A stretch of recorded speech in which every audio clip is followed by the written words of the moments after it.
400 million or more. No, it'll be less. But when I hear that sound, that beautiful sound behind me, it means money, so I like it. But my wife isn't thrilled. She said, this is getting crazy. I said, don't worry about it. We'll be all finished up in a few months. But now for the reason that we're gathered this morning to recognize the unsurpassed courage of 3 really incredible American heroes, 1 living and 2 no longer with us. So together, we recognize the exceptional valor of Master Sergeant Roderick Edmonds. And maybe I could ask your families to stand because they're beautiful families. I got to meet them, and please.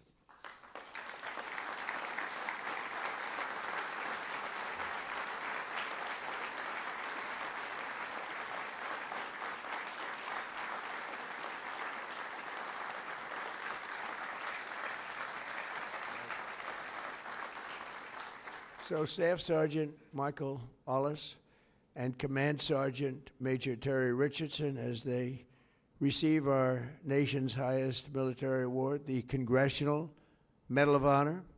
And we're pleased to be joined by Secretary of War Pete Hegseth. He's busy, very busy guy. In fact, I said, if you want, Pete, you can avoid it. General Raisin Kane also, and they said, we don't avoid this one. This is one you wouldn't avoid for anything, right? So we appreciate that you're here. Secretary of Veterans Affairs, who's doing an incredible job, Veterans Affairs, Doug Collins. Doug, thank you. You stand up, Doug. You're doing such a good job. 92% approval rating. Chairman of the Joint Chiefs of Staff, General Dan Kane, who's known as Raisin Kane. I liked him when I heard that name, Raisin Kane. I said, if it's true, you're my guy. And it's true. It just turned out it's very true. He's a great guy and a great general. Secretary of the Army, Dan Driscoll, and Army Chief of Staff, Randy George. Thank you. Thank you both, Dan. As well as Senators Tom Cotton, Bill Hagerty. You guys were great on television this weekend. I'll tell you what, can't have a better representative than both of you. Thank you very much. And Representatives Tim Burchett, Jack Bergman, and Nicole Maliotakis. So we have a few others sitting here, but I'm not going to go through it because we have far more important people to honor today. Oh, we have Tom Holman. I got to at least mention Tom Holman. I would be a stand-up, Tom. What a job. Zero people coming in. We had millions and millions of people pouring into our country now that, I'm not even sure I can believe this number is 0, but it is given out by Democrats. Democrats from the last, and they're rated for the last 9 months. We had 0 people come illegally through our border. Right, Tom? So I want to thank you very much. And I also want to salute 6 former Medal of Honor recipients: William Swenson, Jim McLuhan, Walter Marm, Thomas Payne, Sammy Davis. That's an interesting guy. Where is Sammy Davis? We have a big story here, Sammy. You've heard that all your life, I'll bet, huh? And Edward Byers. Stand up, please.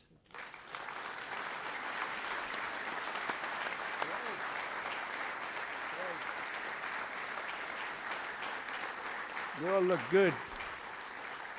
We all look good. We remember the ceremonies. All great. It's a great honor. There's no greater. I tried for myself. I've tried numerous times to get one by myself. I keep getting shut down. They say, you can't do it, sir. Bad protocol. Very bad. I would say the worst. But I'm only kidding. You don't have to say I'm only kidding. Otherwise, the press will come out with it, which they actually did once. Donald Trump wants the Congressional Medal of Honor, but he's been shut down. But now you are brave, amazing people. And I want to thank you all. In 1941, Roddy Edmonds of Knoxville, Tennessee, enlisted in the U.S. Army and soon rose to one of the youngest master sergeants in the military. In 1944, he sailed to Europe to fight in World War II, and he was so enthusiastic and young and full of vim and vigor. Roddy soon found himself on the front lines of the Battle of the Bulge. That was a big one. Massively outnumbered by enemy forces, his 1,200 soldier unit fought valiantly until they were completely overrun. The force was massive on the other side, many times the number. After a 4-day death march, one that was covered very well by the history books, through bitter cold, they were put into a German POW camp. Roddy was the top-ranking infantryman in the camp. He was number one, meaning he was responsible for the lives of his fellow service members. On July 26, 1945, a Nazi SS officer issued an order over the camp loudspeaker, loud and strong. He said that only American Jews were to show up to roll call following this morning. He added, all who disobey this order will be shot immediately. There were more than 200 Jewish American soldiers in the camp, and Roddy knew their separation from the group would mean certain death. So that night he summoned his team and devised a plan. The next morning, all 1,200 American men fell in line together, shoulder to shoulder. Enraged, the Nazi commandant rushed forward, drew his Luger pistol, and pressed the barrel between Sergeant Edmonds' eyes. He barked at Roddy. They cannot all be Jews, he screamed loud and again, and staring straight back into the raging face of evil. Sergeant Edmonds replied fearlessly, we are all Jews here. The Nazi officer lowered his weapon and the soldiers erupted in cheers. With total disregard for his own life, Roddy had saved over 200 of his fellow service members. Their camp was liberated 2 months later. We're honored to be joined today by Roddy's son, Chris. Please stand up as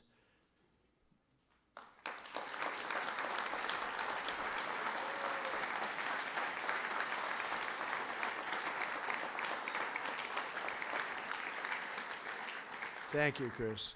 Today your father gets the honor he so courageously earned, and really amazing, right? It's an amazing story.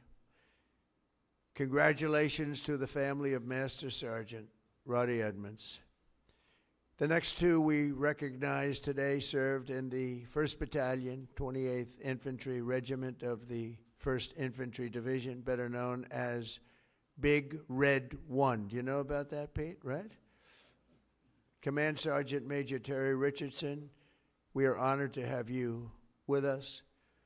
On September 12, 1968, 102 brave men of Terry's Alpha Company were asked with securing Hill 222 deep behind the enemy's line in Vietnam. They didn't know it at the time, had no idea, but the area was totally infested with nearly 300 enemy bunkers and many, many enemy soldiers, far outnumbering them by at least 4, 5, even 6 to 1. As Terry led Lima platoon up Hill 222, the enemy launched an ambitious and violent attack, unleashing a withering fire of machine guns and rocket-propelled grenades. Just didn't stop, just kept coming. Pinned down in hell on earth, Terry summoned unimaginable courage. 3 times he exposed himself to enemy fire to rescue severely wounded comrades, and 3 times he dragged them back to the group. Terry soon realized that the 82 remaining men had one chance of survival, and that was air support. Acting without regard of his own life, he grabbed a radio and charged up Hill 222 alone. He needed to be there. It was the only place you'd get reception. He withstood a storm of enemy bullets, eventually reaching the top, where he spent the next 8 hours calling in tactical strikes, completely exposed. An hour in, an enemy sniper shot rang out and the bullet tore through his right leg violently.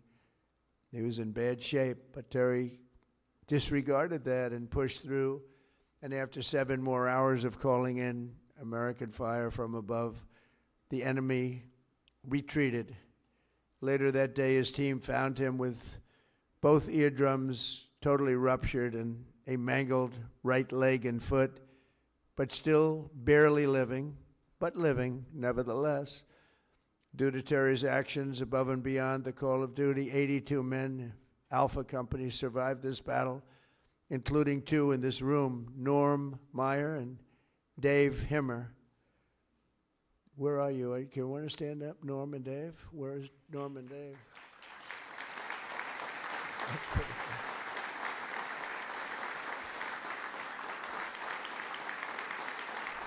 Pretty good.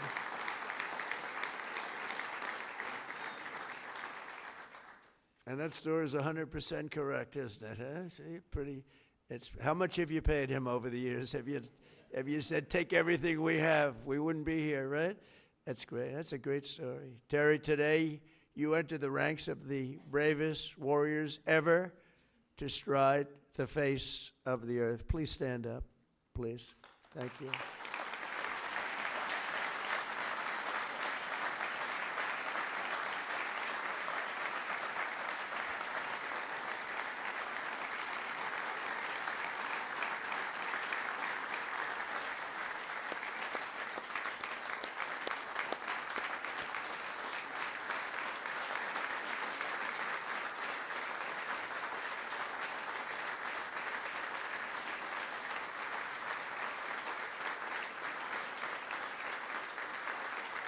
That's great, Terry.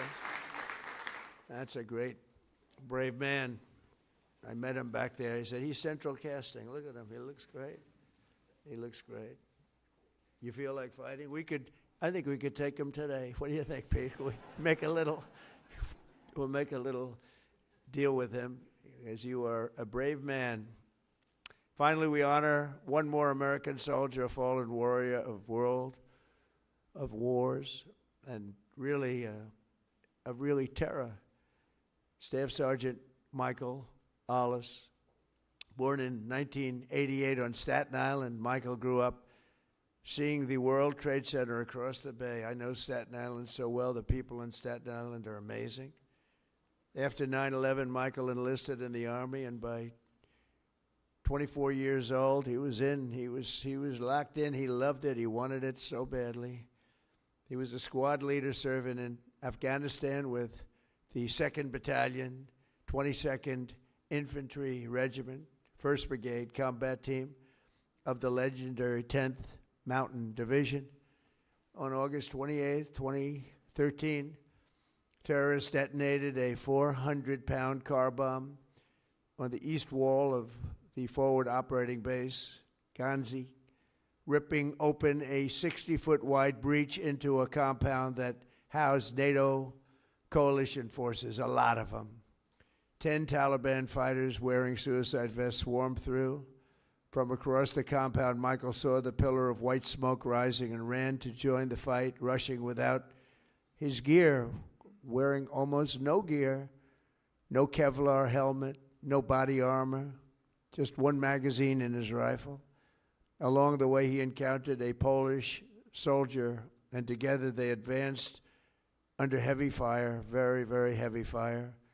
At one point, shrapnel ripped through the Polish soldier's legs, rendering him unable to walk, very, very severely hurt.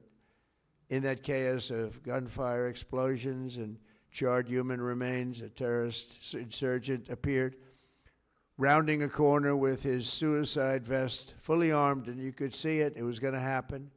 He charged the wounded Polish soldier without hesitation. Michael raised his gun and forced himself between the insurgent and the man he just met, shielding him with his own body. He knew it was going to happen. He shielded him with his own body. You know, bravery's amazing. You never really know who's brave, who's not, until they're really tested. We think some people are brave, Pete, and they're not. We think others aren't, and they are. You never know. But he was tested. That's called the ultimate test, right? And at perhaps his final heartbeat, Michael fired his weapon, and the terrorist detonated his vest simultaneously. Staff Sergeant Olis was killed just weeks before his 25th birthday, and nobody was any more brave than that. In his final act on earth, Michael absorbed the blast, sparing the life of that Polish warrior. who we are grateful to have in the room with us today, Second Lieutenant Carol Serpica. Carol Serpica. Where are you, Carol? Hey.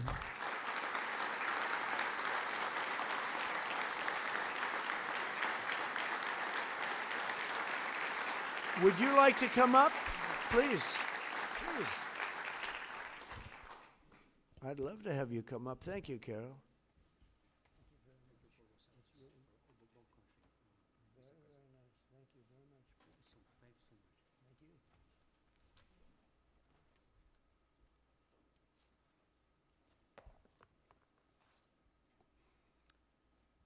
Mr. President, Minister of War, my Minister Polish of National Defense, distinguished guests, everyone gathered here today, dear my Basia, Michael, and Jacob, especially dear Linda and Robert, and the entire Olis family. What do you have that you did not receive? This is how I would like to begin these few words, to speak to you all here. In this special place and on occasion of this incredibly important ceremony, one that is significant for many, but truly especially exceptional for me, is a particular privilege and a great honor. Above all, however, it is my commitment. It is a part of my new mission, which began 13 years ago. A soldier is not something you are from time to time. It is who you are forever. It is just like you are not a mother, a father, a sister, and brother, or as only for a moment. These are not roles given to us for a while. They are a great gift, but also a great lifelong commitment. Yes, today my commitment and my greatest gift is to cultivate the memory of true, heroic act of courage that I witnessed performed by your beloved son, Michael.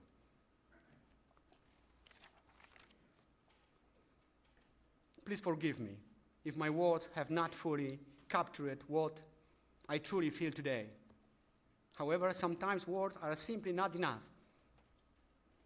I'm deeply moved, happy, and grateful to God for my service, for my parents, for my family, for my beloved homeland Poland, for my second family from Staten Island, and for my second homeland America. God bless you all. Michael, thank you for your service, and I will see you in our heavenly homeland. Thank you for your service. Thank you so much.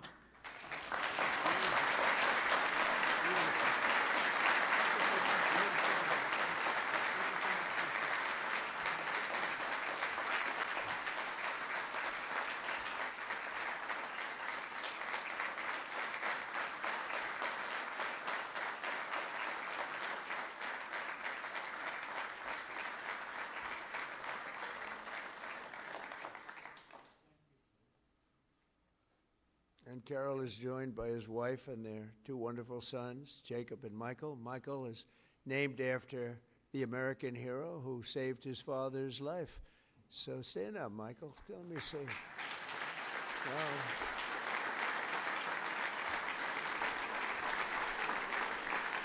That's great.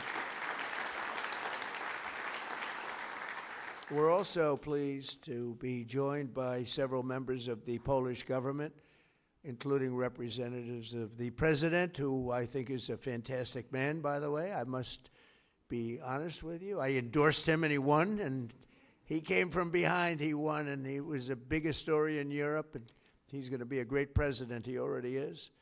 But as well as Poland's Minister of Defense, to honor the blood and sacrifice that has helped seal the Polish-American bond. We have a great bond. We have a great relationship with your country.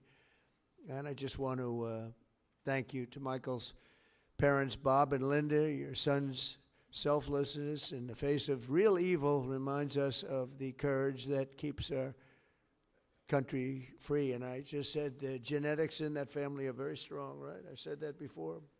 all three families. I said, good, I see some of the young ones today. And I said, you have good genes. They were asking me, what does that mean? I said, don't worry about it. You'll figure it out. But you have the best genes you can have, actually. So thank you for giving America your beloved son. And now I would like to ask the military aide to come forward and read the citations, and then we will do the honors. Thank you all very much. This is a tremendous honor for me to be here. Thank you. Please, military aide.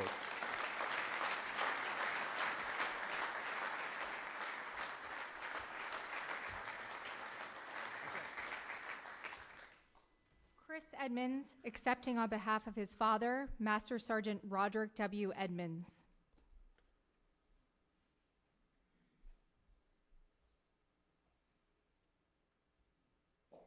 The President of the United States of America, authorized by Act of Congress, March 3, 1863, has posthumously awarded in the name of Congress the Medal of Honor to Master Sergeant Roderick W. Edmonds, United States Army.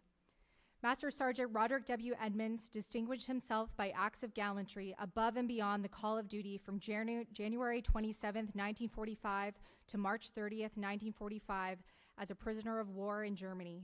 Upon arrival at Stalag 9A in Zietenhain, Germany, on the evening of January 26, 1945, the Germans announced that only Jewish American prisoners would fall out for roll call the following morning at the threat of execution.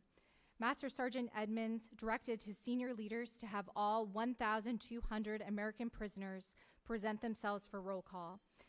The Nazi commandant became incredulous after realizing that so many Americans were standing in formation. The commandant removed his pistol, pressed it hard against Master Sergeant Edmonds' forehead between his eyes, and demanded that he order all Jewish American prisoners to step forward or he would be shot. Master Sergeant Edmonds fearlessly held his ground, refusing to concede. The commandant lowered his weapon without further attempts to segregate the Jewish American prisoners. Several weeks later, in March 1945, the Germans ordered all prisoners to assemble outside the barracks for evacuation. Master Sergeant Edmonds ordered all American prisoners to form in front of the barracks, and when the enemy transports arrived, they would break ranks and rush back to the barracks.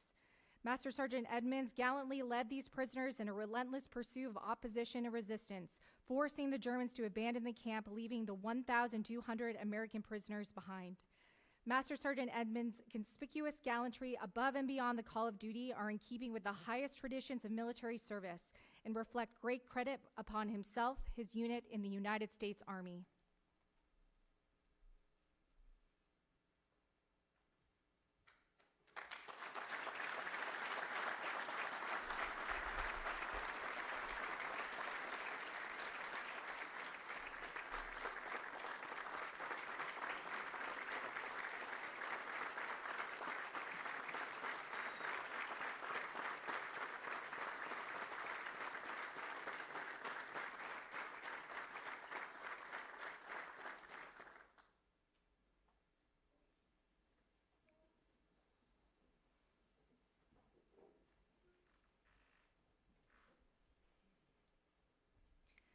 Command Sergeant Major Terry P. Richardson.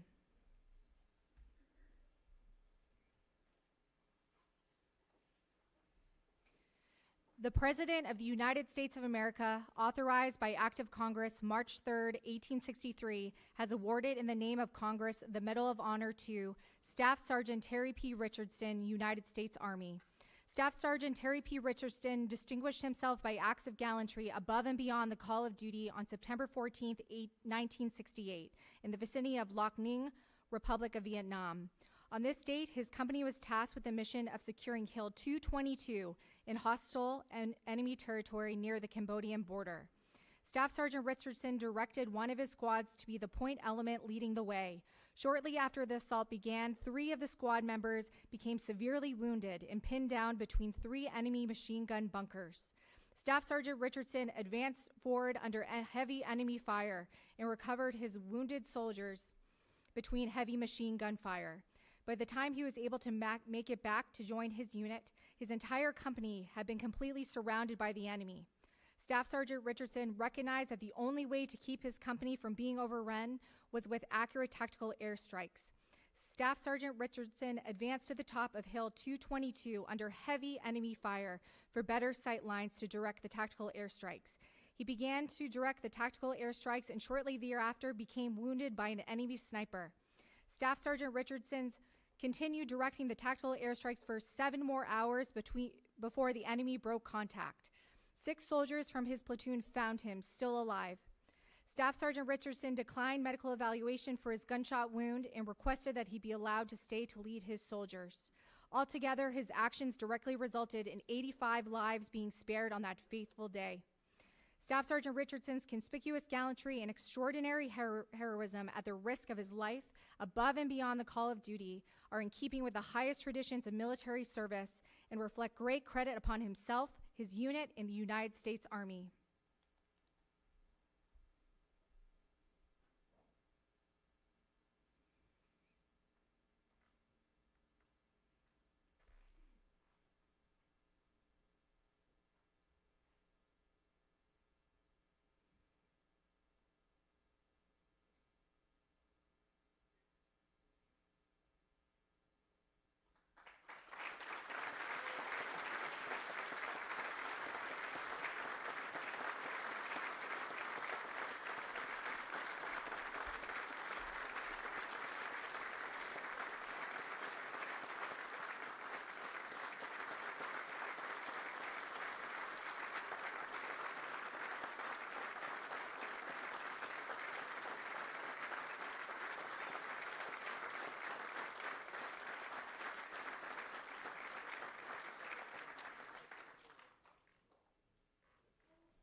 Robert and Linda Olis, accepting on behalf of their son, Staff Sergeant Michael H. Olis.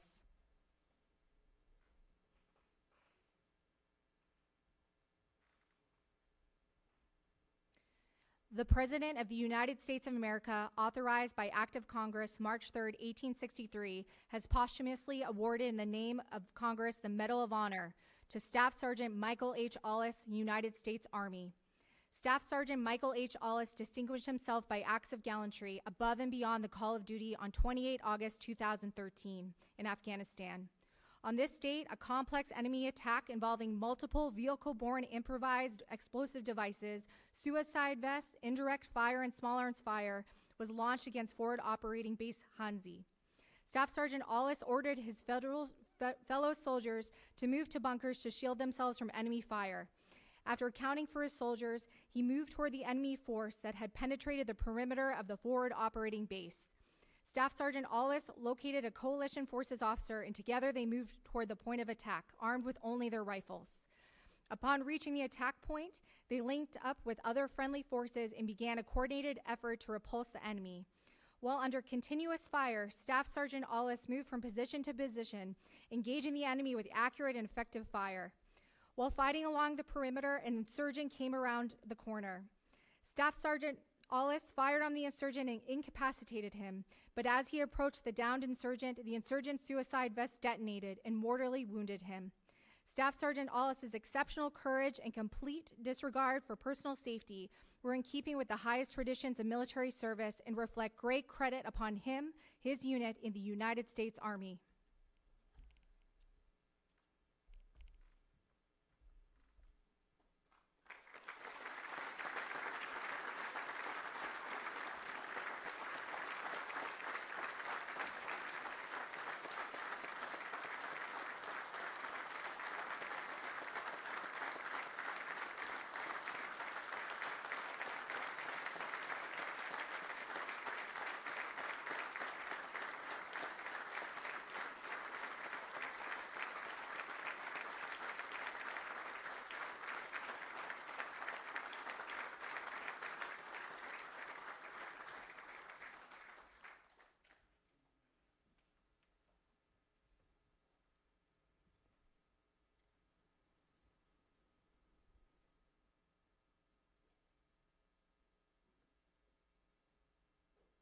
Ladies and gentlemen, please bow with me as we give the benediction.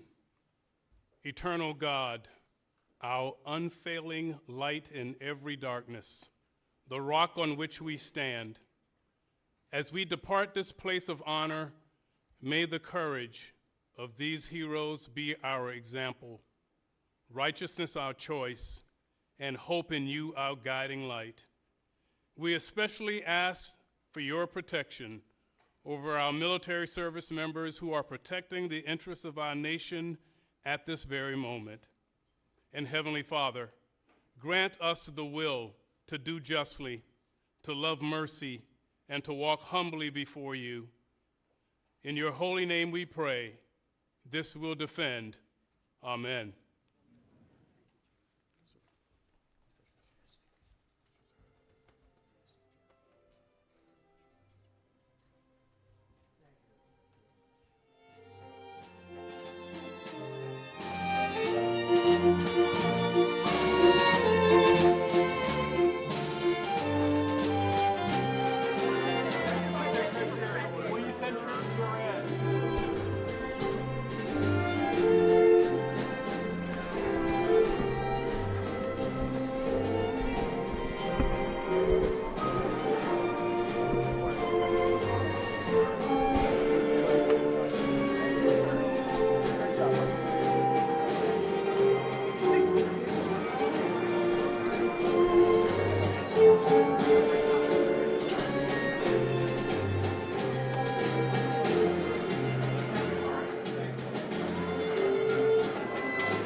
General Kane, how long is this operation?